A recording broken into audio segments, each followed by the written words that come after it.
¿no? Lo que como ella puso en su corazón primero, Señor, y que nos lo transmita para poder aprender de ti y de lo que tú quieras que tengas preparado para cada uno de nosotros. En nombre de Jesús. Amén. Muy bien. Damos la bienvenida a los martes de nuevo a Carmen Pili, reincorporación, también a Juan y Ana. Bienvenidos, ya os echábamos de menos, porque no, a veces no somos muchos y cuando faltan uno o dos, pues uno lo nota, ¿no? Así que nos alegramos de veros y de que el Señor, bueno, poco a poco va haciendo las cosas, y a todos, ¿no? O sea, evidentemente, ¿no? Por descontado. Bien, el reino de Dios, vamos a seguir con este tema y prometo que el martes que viene lo terminamos. ¿Sí? Satanás en el milenio, estamos hablando del reino de Dios, ¿verdad? Y Satanás en el milenio. Una de las cosas que enfatizamos mucho es que inmediatamente después de la segunda venida de Jesús, durante 1000 años Satanás es atado. ¿Recordáis? Vamos a leer Apocalipsis capítulo 20. Apocalipsis capítulo 20.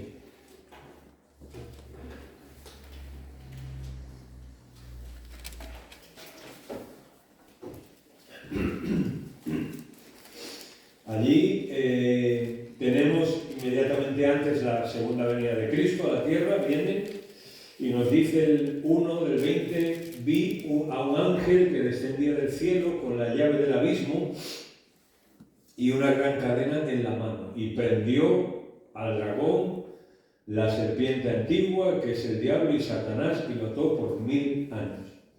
Y lo arrojó al abismo y lo encerró y puso su sello sobre él, para que no engañase más a las naciones, hasta que fuesen cumplidos 1000 años, y después de esto debe ser desatado por un poco de tiempo. Bien, inmediatamente después de la segunda venida de Cristo, una de las cosas que Apocalipsis nos destaca es que alguien tiene que ser reducido, digamos, y es Satanás. Vamos a hablar que si tiene que haber un reino en este mundo donde reine la paz, la justicia, la santidad, la armonía, la verdad, ahí no puede estar Satanás, porque él encarna todo lo contrario, ¿no? Así nos dice la Escritura. Por ejemplo, nos dice Isaías que he aquí para justicia reinará un rey, y príncipes presidirán en juicio. No habrá justicia hasta que el Señor venga. Por ejemplo, Jesús lo dijo, ¿no? Cuando, en aquella frase lapidaria, cuando dijo a los pobres, siempre los tendréis con vosotros. Eso era una frase lapidaria, una sentencia para la humanidad de que nunca se haría justicia en esta tierra. Porque no es verdadera justicia en una tierra donde unos sean pobres y no tengan nada y otros tengan tanto. Dice Jeremías, he aquí que vienen días, dice Jehová, en que levantaré a David renuevo justo y reinará como rey, el cual será dichoso y habrá justicia, ¿dónde? En la tierra. En sus días será salvo Judá, e Israel habitará confiado, y este será su nombre con el cual le llamarás Jehová, justicia nuestra. Es decir, es lo que un poco destacábamos el otro día. Si nosotros como cristianos estamos esperando a que las leyes legislen en favor del cristianismo, de la Biblia y de los valores, pues eso cada vez lo vemos menos. Sí es verdad que hubo épocas en la historia donde hubo naciones que legislaron, por ejemplo, Estados Unidos en sus padres fundadores y en la primera constitución de Estados Unidos, ellos basaron la constitución americana en la Biblia, o sea, usaron la Biblia para hablar de todo, ¿no? Para poner los principios que regirían que iban a regir aquella nación, usaron la Biblia, ¿sí? De ahí sale también el sistema que ellos viven, donde todo el mundo va a tener oportunidad, donde todo el mundo va a ser libre para... Pero bueno, no queremos entrar en política, digamos, ¿no? Simplemente esto. Dice Daniel, le dice el ángel a Daniel, 70 semanas están determinadas sobre tu pueblo y sobre tu santa ciudad. Recordáis que este pasaje de las semanas hablábamos de ese periodo de tribulación que habrá un día en la tierra, ¿no? Y tu santa ciudad, para terminar con la prevaricación. Bueno, iba a hacer un chiste malo aquí, pero no lo hago. Para terminar la prevaricación y poner fin al pecado, expiar la iniquidad, o sea, tapar totalmente la iniquidad, para traer la justicia perdurable y sellar la visión y ungir al santo de los santos. ¿Fijáis? Para traer la justicia perdurable. Bien. En este sentido, Satanás en el milenio. Ese tiempo será la última oportunidad de Dios para la humanidad de estar en unas circunstancias ideales.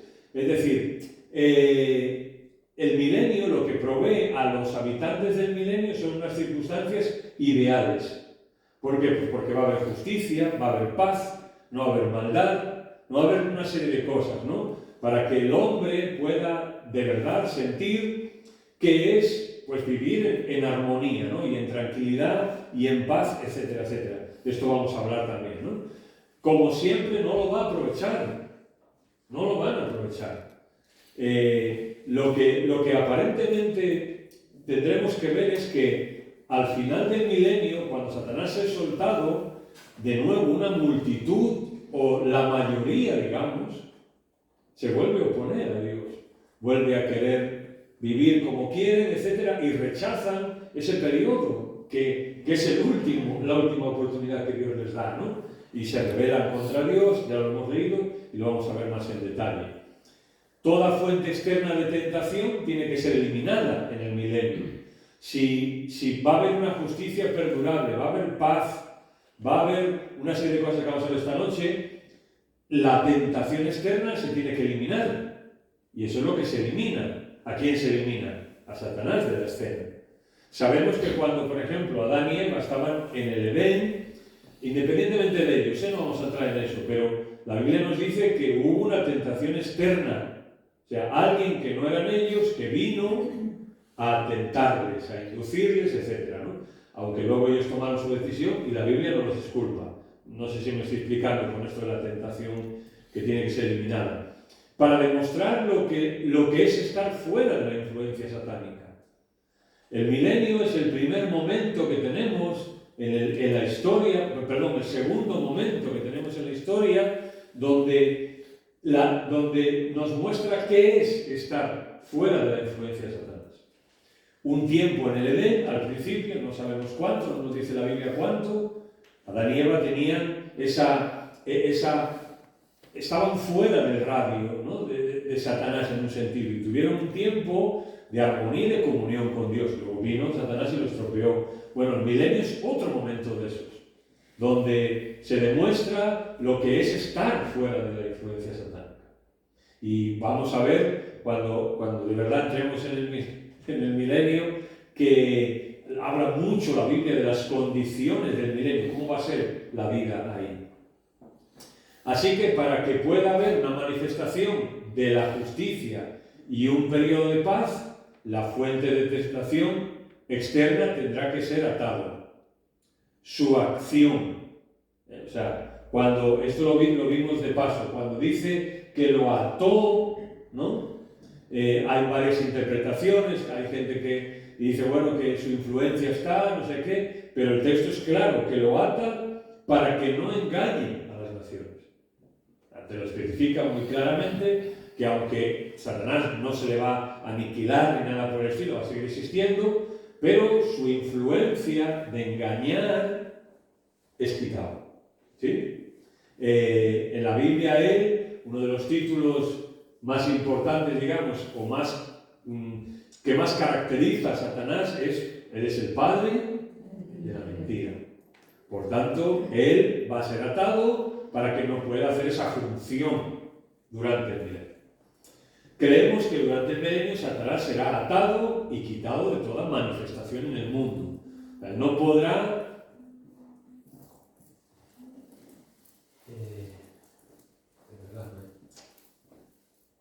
Perdón. Si vibra y no hace ruido. Bien, así que durante el milenio Él va a ser atado y toda manifestación en el mundo. No vemos ningún pasaje ni en el Antiguo Testamento, ni en el Antiguo Testamento, ni en la descripción del milenio, donde se nos dé una pequeña pista, aunque sea, de que Satanás tiene algún tipo de influencia, algún tipo de acción. No se menciona por ningún lado. Por tanto, entendemos que va a ser así. Bien, ahora, Jesús, el Mesías en el milenio. Hemos dicho Satanás en el milenio, ahora Jesús. Bien, la Biblia y la historia del mundo nos afirman que no podrá haber un reino justo sin la presencia del Rey por excelencia. Ese periodo de paz, de justicia, etcétera, etcétera, está vinculado directamente a un Rey prometido. Esto ya lo vimos en el pacto davídico, ¿no? A un Rey prometido y ese Rey es Jesús. No puede haber un reino de paz y de justicia en el mundo si no está reinando Jesús. Imposible. Imposible, ¿no? Lo iremos viendo, pero estas son todas las profecías, ¿no?, que hay en el Antiguo Testamento, que iremos viendo algunas. Una de las características fundamentales es que habrá una manifestación como nunca de la gloria del Señor.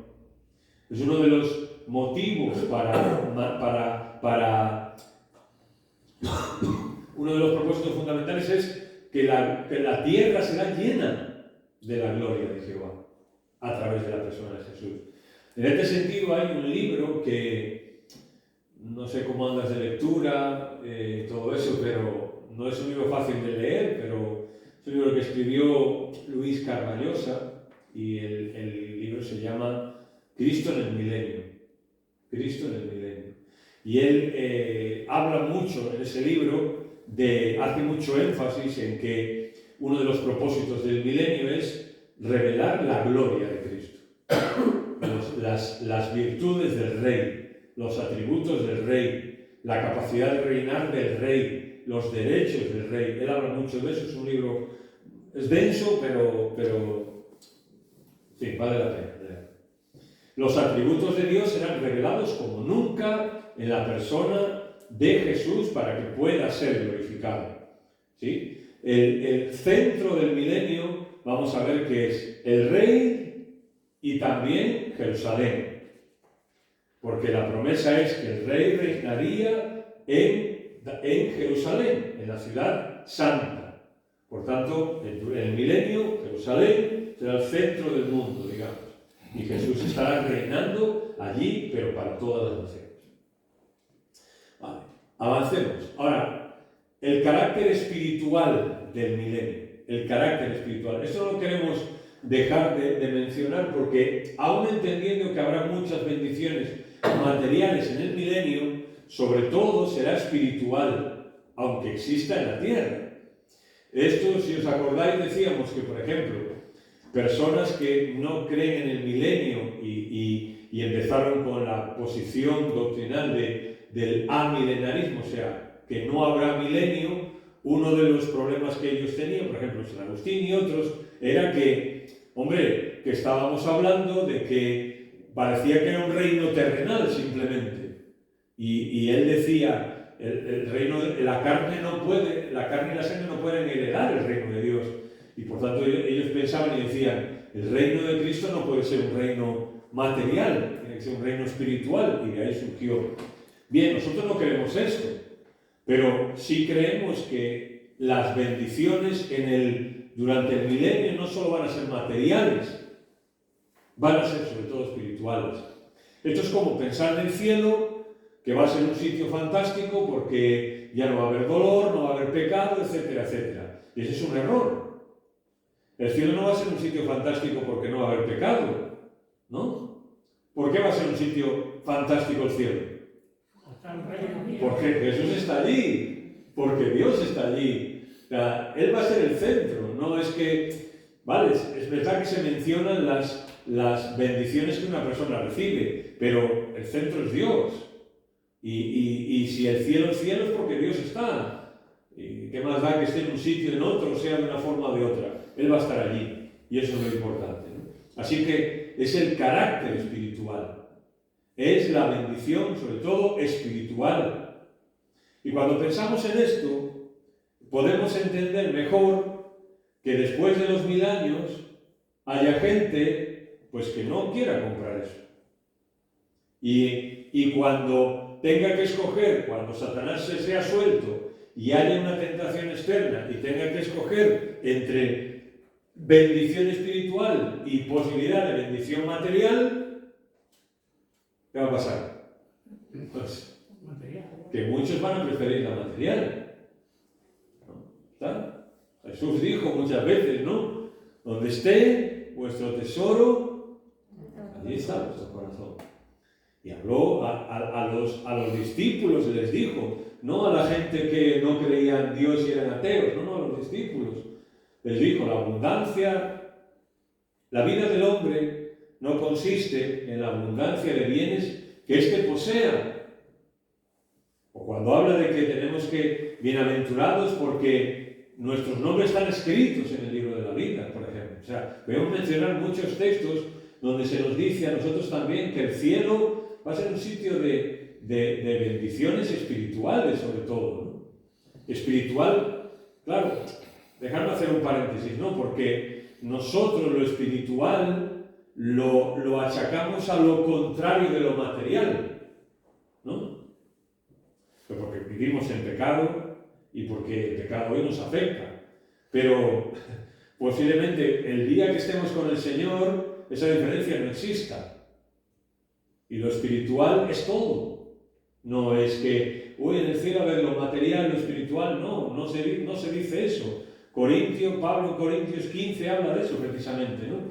Que la carne no puede heredar el reino de Dios, etcétera, se siembran en corrupción, se siembra en incorrupción, se siembra en mortalidad, se recoge en inmortalidad. O sea, diciéndote que un día la vida del reino va a ser muy diferente a lo que nosotros aquí tenemos hoy.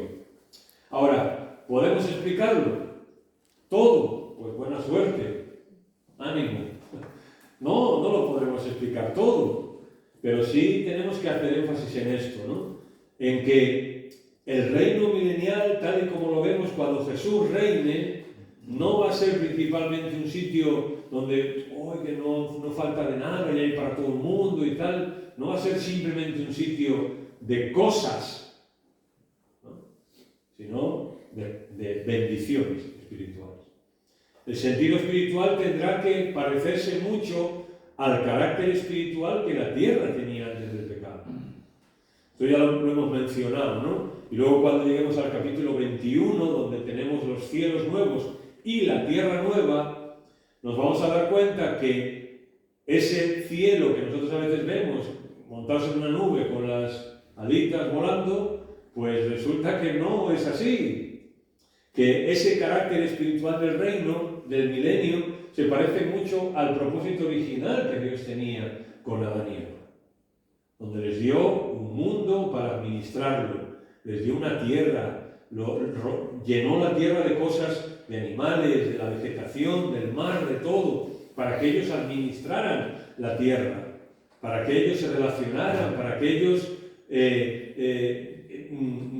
fructificaran y multiplicaran, llenaran la tierra, estuvieran con Dios, administraran todo lo que Dios les dio. Ese era el propósito, ¿no? Original. Y entendemos que ese propósito no se ha frustrado. Aunque es verdad que Adán y Eva pues perdieron todo el derecho a eso, pero cuando leemos Apocalipsis 20, 21 y 22 nos damos cuenta que eso volverá. Eso volverá. ¿Y qué tendrá para nosotros el Señor? No lo sé, pero yo tenía un profesor que decía, era americano y a lo mejor a veces le fallaba el español, ¿no? Pero él decía siempre que él entendía que un día Dios para nosotros haría otros mundos, decía él, ¿no? Otros mundos donde estaremos y donde serviremos a Dios y donde administraremos las cosas, ¿no? Y él mencionaba Apocalipsis cuando dice, por ejemplo, sus siervos le servirán, ¿no? Sus siervos, refiriéndose a nuestra vida ya después de que salgamos de aquí, ¿no? Él decía otras cosas que Dios tendrá para nosotros. O sea, yo siempre me gusta pensar que nosotros que somos así, ¿no? A veces tenemos las orejeras, pero es normal. Pero Dios no tiene orejeras. Y lo que tenga por delante para nosotros, quién sabe, ¿no? ¿Quién sabe? Pero yo tengo una pista y es cuando Hebreos habla de Abraham y dice que él fue un hombre que obedeció a Dios, que creyó a Dios, que salió sin saber a dónde iba, que tuvo tiempo de volver pero no volvió atrás, siguió con Sara, su mujer, etcétera, etcétera, ¿no? Y habla de que él saludaba y confesaba esa patria que vendría, todo esto, ¿no? Y luego Hebreos dice, ¿no? Allí dice, por lo cual Dios no se avergüenza de llamarse, ¿cómo dice? Dios de ellos. Por lo cual Dios no se avergüenza de llamarse Dios de ellos. Y el contexto del pasaje es Abraham renunciando a las cosas de aquí. De Abraham saliendo de su tierra y yéndose al desierto y pasándolas como las pasó. Tantos años esperando, luego con su familia, en fin, todo lo que pasó con Abraham. Y Abraham dejó todo aquello. Y en el contexto ese se dice, por lo cual Dios no se avergüenza de llamarse Dios de ellos. Y a mí me gusta siempre decir que es como Dios está diciendo, este hombre dejó todo esto. ¿Sí? Abraham dejó todo esto. Y yo no me avergüenzo de llamarme Dios de él. Porque le ha preparado una ciudad cuyo arquitecto y constructor es Dios. ¿Cómo que está diciendo? Abraham tuvo que renunciar a Ur, en su caso, a Ur de los caldeos y a muchas comodidades y a muchas cosas. Pero dice Dios, yo no me avergüenzo de llamarme Dios de él. Porque un día, cuando Abraham vea lo que dejó y cuando vea lo que ganó, no se avergonzará, él tampoco. No sé si me explico. Es como que está diciendo, el día que Abraham llegue delante de Dios, o llegó delante de Dios, pues ya se dio cuenta, ¿no? De que todo lo que dejó no era nada. Ese es el pensamiento de Pablo también. Cuando él dice que aquellas cosas que para él antes eran ganancia, o sea, un negocio, ahora son estiércol. Es lo que dice, ¿no? Estiércol. Es la palabra literal. Ahí está. O sea, Pablo está diciendo, o cuando dice Pablo en Romanos 8, estoy seguro, o tengo por cierto, que las aflicciones del tiempo presente no son comparables con la gloria venidera que ha de manifestarse. Esta es nuestra esperanza, ¿no? Y el carácter espiritual del milenio, del reino de Dios, nos habla de esto. La unión entre lo material, Dios crea al hombre físicamente, lo que decíamos antes, y lo espiritual, el propósito de Dios para la humanidad, se unirán un día. Dios crea al hombre físicamente, pero el hombre era espiritual, o sea, tenía su parte espiritual también. Y ahí, en esa parte espiritual, es que el hombre peca y muere espiritualmente. Porque Adán primero muere espiritualmente y después muere físicamente, ¿no? Pero lo importante es que Adán muere espiritualmente. Y por eso se le provee ahí, para que él pueda, se le muestra el camino para que pueda traer sus ofrendas a Dios y se Dios mata un animal para que todo esto, ¿no? Y lo espiritual, que es el propósito de Dios para la humanidad. El propósito de Dios para la humanidad. O sea, lo que Dios tenía para nosotros era mucho más que simplemente estar aquí bien. Es como cuando hoy día se habla mucho de, y lo habréis oído, y en muchas iglesias también se habla, sin ánimo de juzgar eso, pero decir esto, ¿no? Se habla mucho de lo que se conoce como pues, la teología de la prosperidad, ¿no? Teología de la prosperidad, ¿no? Que el propósito de Dios es que tú estés bien, es que estés bendecido, es que no tengas ni un resfriado, que tengas el mejor coche del barrio, que Dios, porque Dios, tal y cual, ¿no? Y contrasta tanto con lo que la Biblia dice, ¿no? Pero es que algún comentarista se ha tomado la libertad, porque eso es de hoguera casi, echando la hoguera me refiero, de decir, hombre, que Pablo, o sea, Pablo, cuando dice Pablo que él, bueno, que persigue y tal, y que una serie de cosas, y dice, es que Pablo era un conformista. ¿Cómo? Sí, claro, es que Pablo era un conformista. Bien, en ese sentido, cuando tú lees a escritores que ya hace tiempo que escribieron, por ejemplo, Scott creo que dijo en un momento que Dios no nos había salvado para que fuésemos felices, sino para que fuésemos santos. Dios no nos salvó para ser felices, nos salvó para ser santos. Y eso es así. Y eso es así. Y al igual que en el milenio, Jesús será el centro, hoy para nosotros como iglesia también el Señor tiene que ser el centro. Y lo demás tiene que estar en una periferia siempre. Jesús dijo, ¿no? Buscar el reino de Dios y su justicia. Y las demás cosas, ¿no? Pero primero que buscar el reino de Dios. Y las demás cosas os serán añadidas. Lo que está diciendo es que la prioridad para un hijo de Dios es buscar el reino de Dios, no las otras cosas. Y las otras cosas vendrán si Dios quiere que vengan. Bien, la justicia es el fundamento del reino milenial.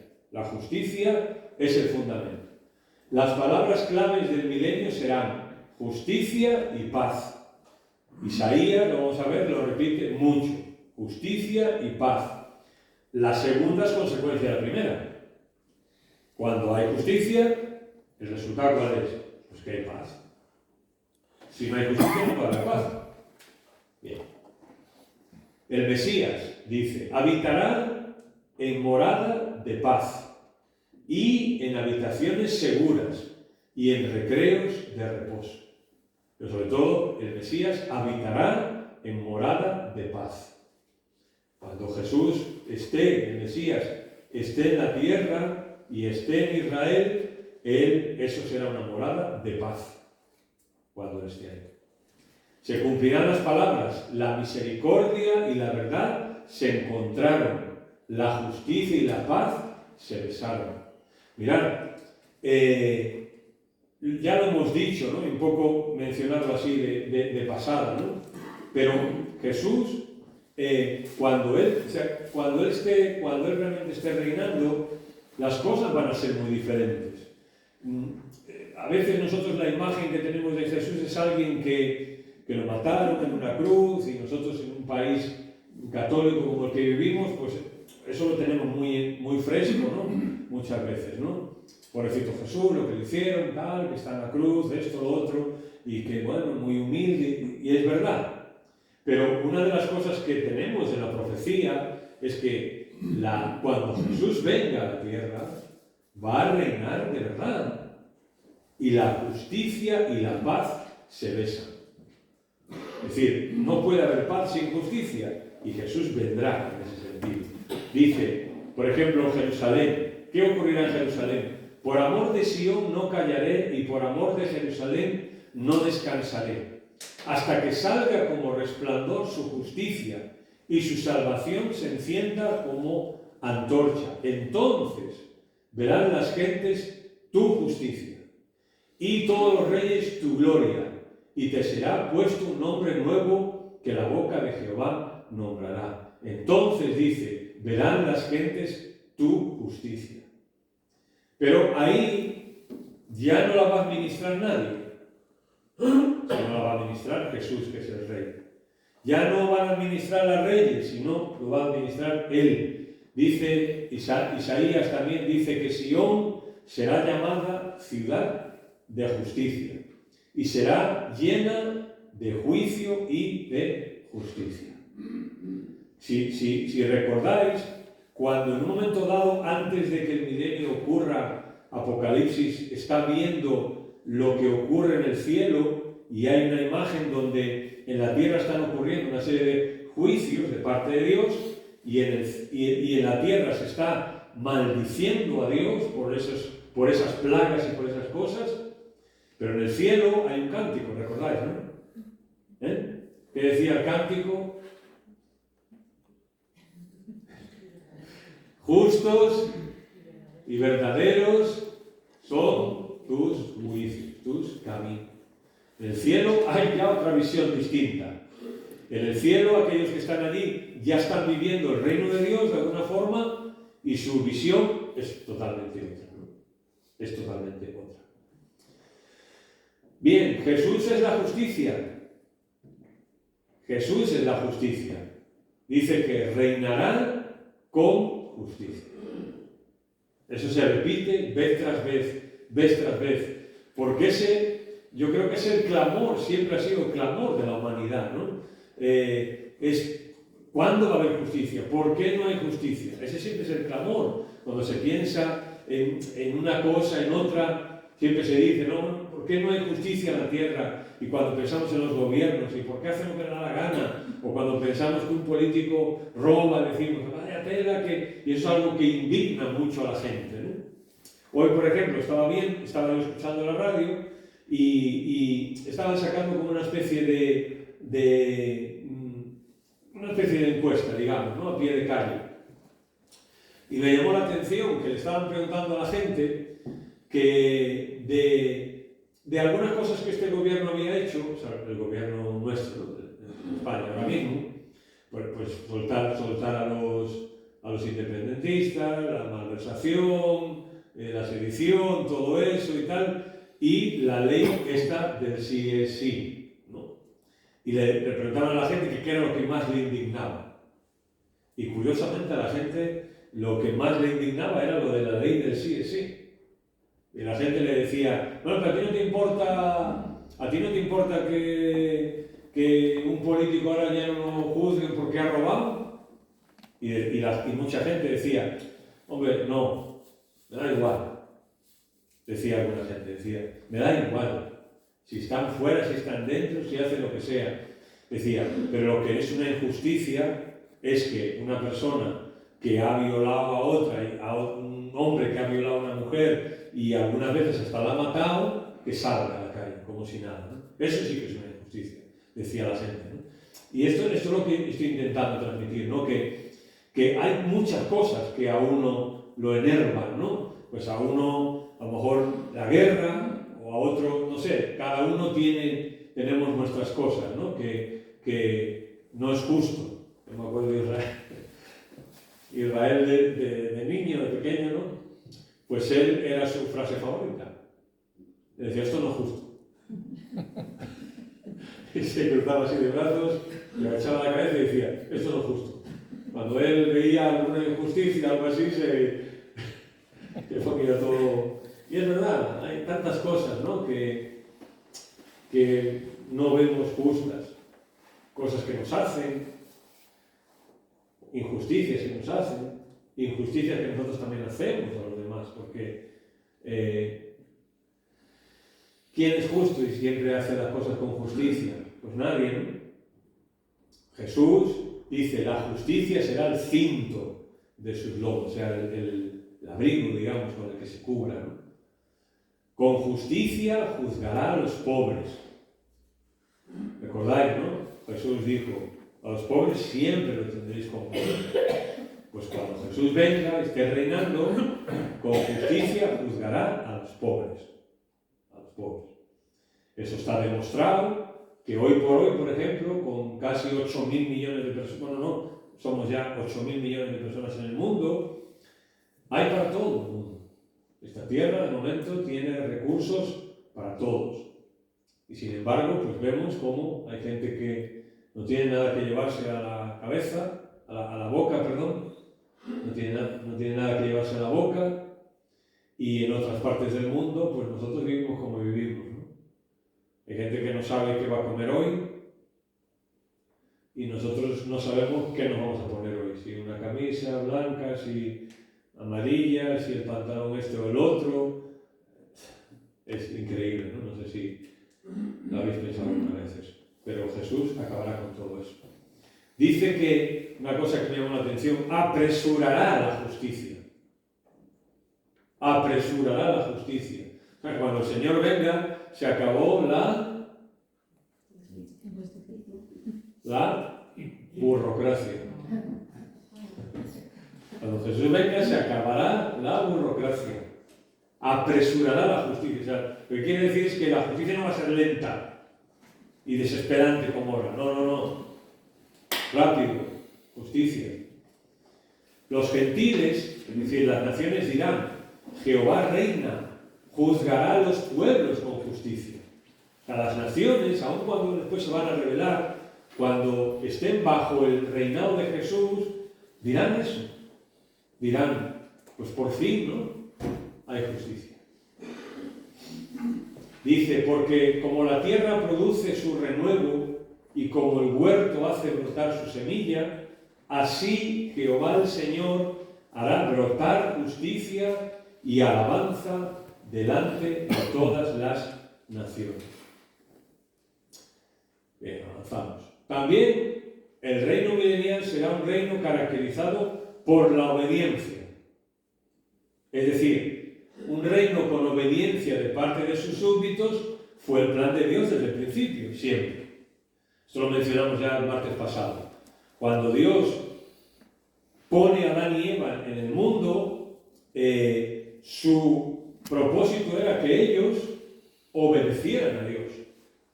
Lo vimos, ¿no? Como ellos tienen libertad para hacer un montón de cosas, pero hay unos imperativos que decíamos, ¿verdad? Imperativos de negación, se llama, ¿no? Cuando Dios le dice, no hagas eso. Por tanto, Dios pedía, le daba libertad al hombre, pero también le ponía límites. En ese sentido siempre se ha dicho, ¿no? Que la libertad no es hacer lo que uno quiere, ¿no? Sino lo que uno debe. Lo que uno debe. En ese sentido, así será. El reino milenial no va a ser, libertad. No. Libertad, sí, en un sentido, pero obediencia. Habrá unos límites también. Por ejemplo, habrá justicia. Tú en el reino milenial no podrás practicar la injusticia. No habrá posibilidad de eso. Porque dice que Él gobernará las naciones con vara de hierro. El árbol fue puesto en Edén como una prueba de obediencia, ¿verdad? Cuando Dios le dice, no comas de ahí. Y él y Adán y Eva tenían que obedecer. Es una prueba de obediencia. Y dice, bueno, ¿por qué Dios le puso el árbol? Y el maldito árbol ese, ¿por qué tenía que estar ahí? Bueno, si no fuera con un árbol, pues sería con otra cosa, y ya está. Pero eso era una prueba de obediencia. Pablo nos dice que el plan original de Dios sigue adelante. Efesios 1, 9 y 10 dice, dándonos a conocer el misterio de su voluntad, según su beneplácito.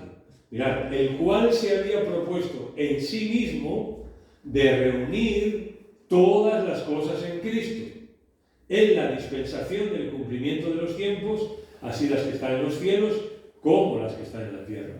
Es decir, la humanidad y todo va hacia un destino, ¿no? A reunir todas las cosas en Cristo, en torno a Cristo. Y eso ocurrirá durante el milenio. El Señor será el centro y todo lo demás estará alrededor de Él. supeditado a Él. Ese siempre ha sido el propósito de Dios para la humanidad. Dios le sujetará todas las cosas a aquel que dijo: he aquí que vengo, oh Dios, para hacer tu voluntad. El mismo Jesús que un día demandará al ser humano obediencia, o que hoy a nosotros nos demanda obediencia, ¿cómo fue Él? Obediencia. De aquí, oh Señor, vengo para hacer tu voluntad. Y cuando pasó momentos malos como hombre, dijo, no sea lo que yo quiera, sino tu voluntad. Cuando tenía el Getsemaní allí, cuando ve aquella copa y dice: Señor, Padre, pasa de mí esta copa. Y sabemos que Jesús ahí no le tiene miedo a la muerte. Eso es lo que históricamente se ha dicho, ¿no? Jesús está diciendo que pase de él esa copa porque es la muerte. No puede ser, ¿no? Porque tanta gente en el mundo después de Jesús ha muerto por Jesús, quemados cantando. Lo hemos dicho aquí cuando dimos el estudio de la historia de la Iglesia, ¿recordáis? Que dimos todo un año el estudio de la historia de la Iglesia, desde cuando Jesús, el siguiente día de morir Jesús, hasta el año 2014 o 15, porque lo dimos. Y cómo tal gente que le decían: o niegas a Jesús o te matamos, te quemamos. Y sabemos lo que decían algunos, ¿no? Uy, estaba esperando este momento. Algunos decían eso, que me vais a matar por Jesús. Bendito día, decían. Y otros morían cantando. Les decían: échale más leña, que se calle. Y no se callaban. Y verdugos convertirse en el momento. Cuando el verdugo le decía algo y él le decía: que el Señor te perdone, ¿no?, por lo que estás haciendo.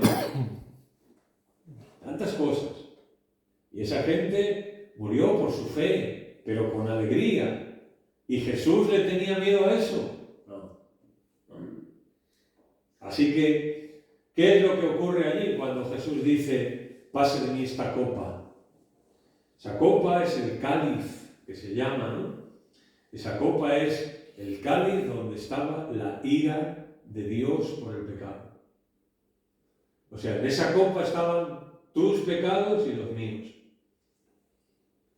Y tragarse todo eso, todo aquello que Dios aborrece, todo aquello que Dios le rechaza, que a Dios le produce asco, todas aquellas cosas que van en contra de su santidad, todas aquellas cosas que ofenden a Dios. Ese es el cáliz que Jesús se tuvo que beber, el cáliz de la ira de Dios, que fue sobre él, para que tú hoy puedas tener la posibilidad de creer en Cristo y ser libre de esas cosas.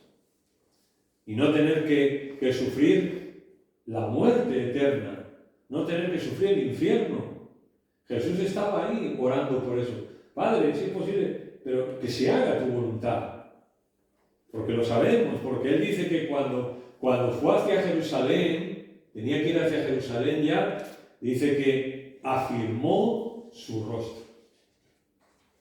Fue con determinación hacia Jerusalén, porque sabía que iba a morir, pero lo hizo con alegría también. Hebreos nos lo dice, ¿no?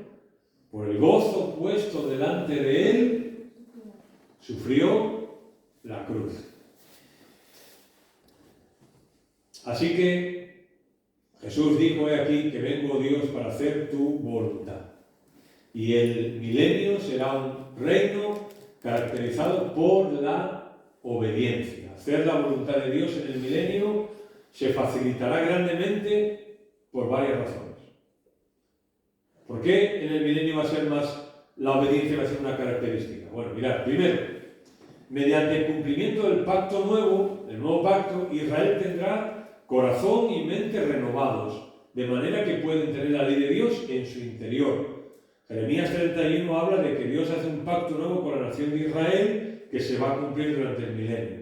Y Dios le va a dar un corazón nuevo y una mente renovada, para que la ley de Dios, que hasta ese entonces solo estaba en una tabla o en unas tablas, pase a estar en su corazón. Y en el milenio Israel tendrá la ley de Dios, o sea, la palabra de Dios, la tendrá en su corazón. Ahora sabemos que la tienen en su mente y se la saben de memoria, de adelante para atrás y de atrás para adelante. Se la saben de memoria hoy día. Pero les falta que la tengan en su corazón. Y durante el milenio sí va a ocurrir eso. Segundo, el Espíritu Santo será derramado sobre toda carne para morar, llenar y enseñar. El Espíritu Santo estará ahí también haciendo su obra. Estará haciendo su obra, que siempre es la misma, ¿no? Dirigida hacia las personas a Jesús. Guiar toda la verdad. Esa es la función del Espíritu Santo, ¿no? Algún día a lo mejor damos un estudio del Espíritu Santo, porque es el gran desconocido en las iglesias. En las nuestras es el gran desconocido y en las iglesias pentecostales también. También. Porque enfatizar ciertas cosas que a lo mejor la Biblia no las dice, pues también es una forma de desconocimiento, ¿no? No solo desconoce aquel que no habla de algo, sino también el que no habla bien de algo, también es una forma de desconocimiento. Pero bueno. Satanás será atado también, los malignos serán destruidos y los malos sistemas sociales, religiosos, económicos y políticos del reino satánico serán liquidados. O sea, ya está, no va a quedar allí ningún rastro de todo esto. No va a haber políticas que fomenten, no. Sistemas sociales que con valores distintos, no. Tampoco va a haber políticos en este sentido que se creen Dios y que se creen que pueden legislar y mandar sobre todo el mundo y hacer el daño que sea con tal de... Tampoco. Todo eso desaparecerá. Por eso la obediencia será una característica de ese reino. Cuarto, el conocimiento universal del Señor eliminará la oposición a la voluntad de Dios por la ignorancia. Es decir, hoy muchas personas, ¿por qué a lo mejor no quieren hacer la voluntad de Dios? Pues a lo mejor porque no tienen un conocimiento de eso. Pero durante el milenio no será así. Todos conocerán quién es el rey, cuáles son las normas del rey y cuáles son los requisitos para estar ahí. Por ejemplo, a Adán se le dio, en teología se le dio la inocencia no probada. Es decir, que fue una inocencia que él tuvo que no llegó a demostrar realmente, básicamente, ¿no? La obediencia le hubiese llevado a una vida de santidad. La inocencia no probada quiere decir que él no vivió de esa manera. Y esa inocencia que Dios le dio le hubiese llevado a vivir en santidad. Eso es lo que luego dice Dios cuando le da la ley a Israel, dice eso, ¿no? Que Dios quería hacer un pueblo. Dice, sí, ahora pues, si oyereis hoy mi voz y guardáis mis mandamientos, ¿cómo sigue? Vosotros me seréis un especial tesoro, una nación de sacerdotes y de gente santa. Ahí está. Así que esa inocencia que Dios le dio a Adán, si él la hubiese puesto en práctica y hubiesen obedecido, el resultado sería una vida de santidad, que no ocurrió. Pero durante el milenio sí, habrá santidad, porque la obediencia a las personas les llevará a eso. La inocencia se perdió, evidentemente, por la desobediencia. La era de la inocencia, ¿no? Es la primera dispensación que cuando se ve la Biblia por dispensaciones, se dice, ¿no? La inocencia. Dispensaciones son momentos, épocas, ¿no? El ver la Biblia por épocas en las que Dios fue trabajando de una manera o de otra, ¿no? Y esa fue la primera, cuando Dios puso allí a Adán y a Eva. Uno de los propósitos del milenio es manifestar santidad en sus criaturas durante ese periodo. Porque santidad, ¿qué es vivir en santidad? Darse para Dios. Apartado para Dios. Apartado para Dios. Y eso es lo que ocurrirá allí en el milenio. No va a estar el otro individuo para... Así que, pues la santidad, porque la gente se estará apartada para él. El catálogo de la santidad en el milenio es muy extenso, muy extenso. Simplemente un par de botones de muestra.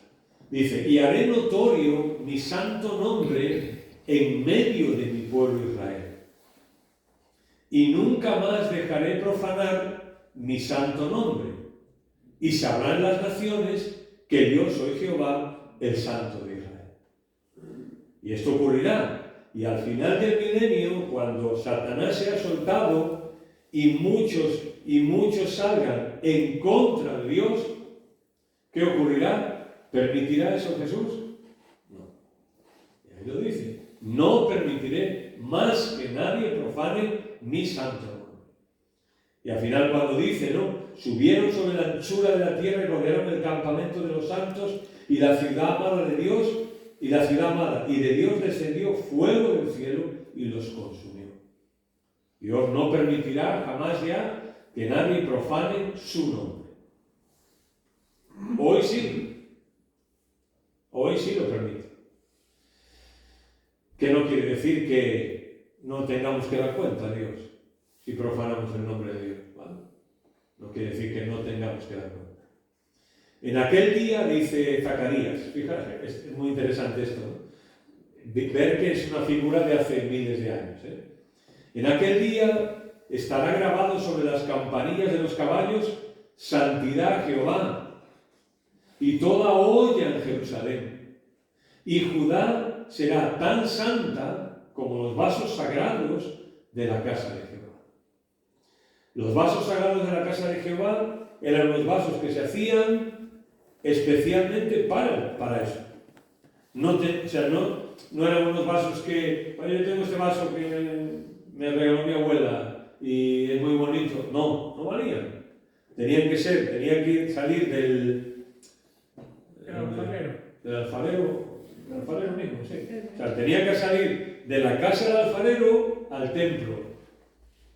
Y no se podían usar para otra cosa. Y no solo eso, sino que cuando ya no se le daba uso a ese vaso en el templo, ¿qué pasa? ¿Se lo llevaba sacerdote para su casa para beber? No creo. Bueno, llévatelo tú mismo. ¿No? ¿Qué hacían?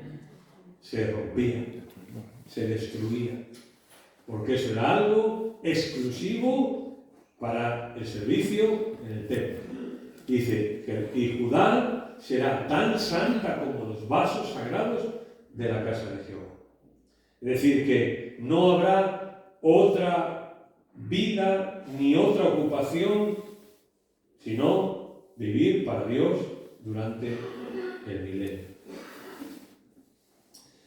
También será un reino caracterizado por la verdad, el milenio. ¿Recordáis?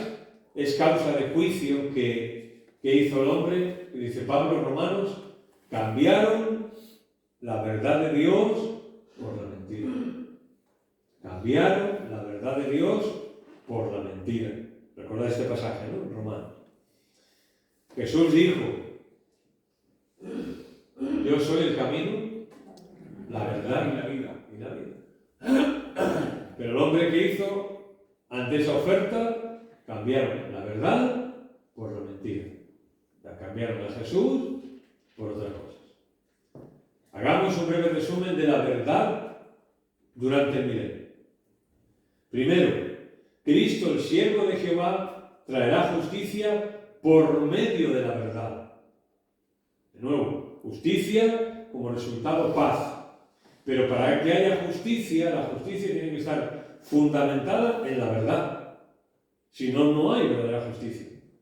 ¿Por qué hoy cuesta tanto, por ejemplo, a los jueces a los jueces, ¿por qué les cuesta tanto a veces hacer justicia? Porque ellos no saben la verdad. Y ahora viene uno y le dice, no, mira, esto es así, no, yo no hice nada, no, yo sí, no, que este... Y el juez, pues por medio de las pruebas y de los testigos y todo, él tiene que decidir cuál es la verdad y emitir justicia. Y sabemos que pues, es imperfecta. Ahora, si un juez tuviera toda la verdad, pues qué fácil, ¿no? Bien, pues Jesús tiene toda la verdad. Así que esa verdad es la base para hacer justicia. Ya está. No hay mentiras, no hay engaños, no hay vicios, no hay ocultos, no hay nada. Todo estará claro. La verdad y la misericordia se encontrarán, dice el Salmo, y brotarán de la tierra. Una figura, ¿no? Que nos habla de que la justicia, la verdad y la misericordia pues serán abundantes, como una cosecha, ¿no? Abundantes. Se establecerá el trono y Cristo se sentará sobre él en verdad en el tabernáculo de David. Un trono de verdad, fundado en la verdad. El Antiguo Testamento habla mucho, ¿no? Hasta los cielos es tu verdad. La Reina Valera a veces traduce fidelidad, pero muchas veces la palabra más literal es verdad. Hasta los cielos es tu verdad. ¿No? Es lo mismo, fidelidad y verdad es lo mismo, ¿no? Pero entenderlo. Jerusalén será llamada la ciudad fiel. Evidentemente no las piedras, sino los que viven ahí, ¿no? Porque así dice Jehová: yo he restaurado a Sión y moraré en medio de Jerusalén, y Jerusalén será llamada ciudad de la verdad. Ciudad de la verdad. ¿Por qué? Porque Jesús, el camino, la verdad y la vida está ahí. Y así que ese será algunas cosas de ese reino futuro. ¿Alguna pregunta? Que sea fácil. Uy, Manuel, está poniendo una cara que está dando miedo. No es una pregunta en concreto, pero sí de lo que he escuchado, como para animar a nuestros hermanos, ¿no? Abraham, ¿no? Dejó atrás unas cosas impresionantes, ¿no? Y lo que venía adelante, pues imagínate cuando lo vio, ¿no? Entre ayer y antes de ayer vi un vídeo en internet de una hora y pico, un documental de la creación, y detalladamente te das cuenta, como dice el libro de los Salmos: Señor, ¿quién soy yo para que te fijes de mí, para que te fijes en mí? Y la creación me explicó todo: las aves, las plantas, cómo funcionaban, el mundo marino, el universo. Te queda alucinado. Es que tenemos un Dios que nosotros no lo podemos tener en nuestra cabeza pequeña, que para Él no hay nada imposible. Una vez que tú veas la creación que dio y cómo funciona cada cosa, cada animal, cada especie, cada pescado, el viento, el sol, cómo funciona todas las leyes que Dios pone, cada célula, el átomo, el cuerpo humano. Dice, esto es muy grande. Por eso digo que es. Bueno, para la semana que viene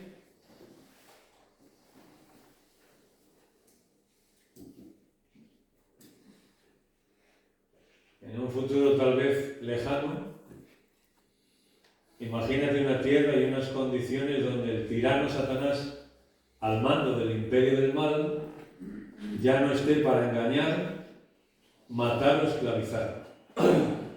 ¿Te imaginas las condiciones de tal reino? Muy pronto, solo en Sion.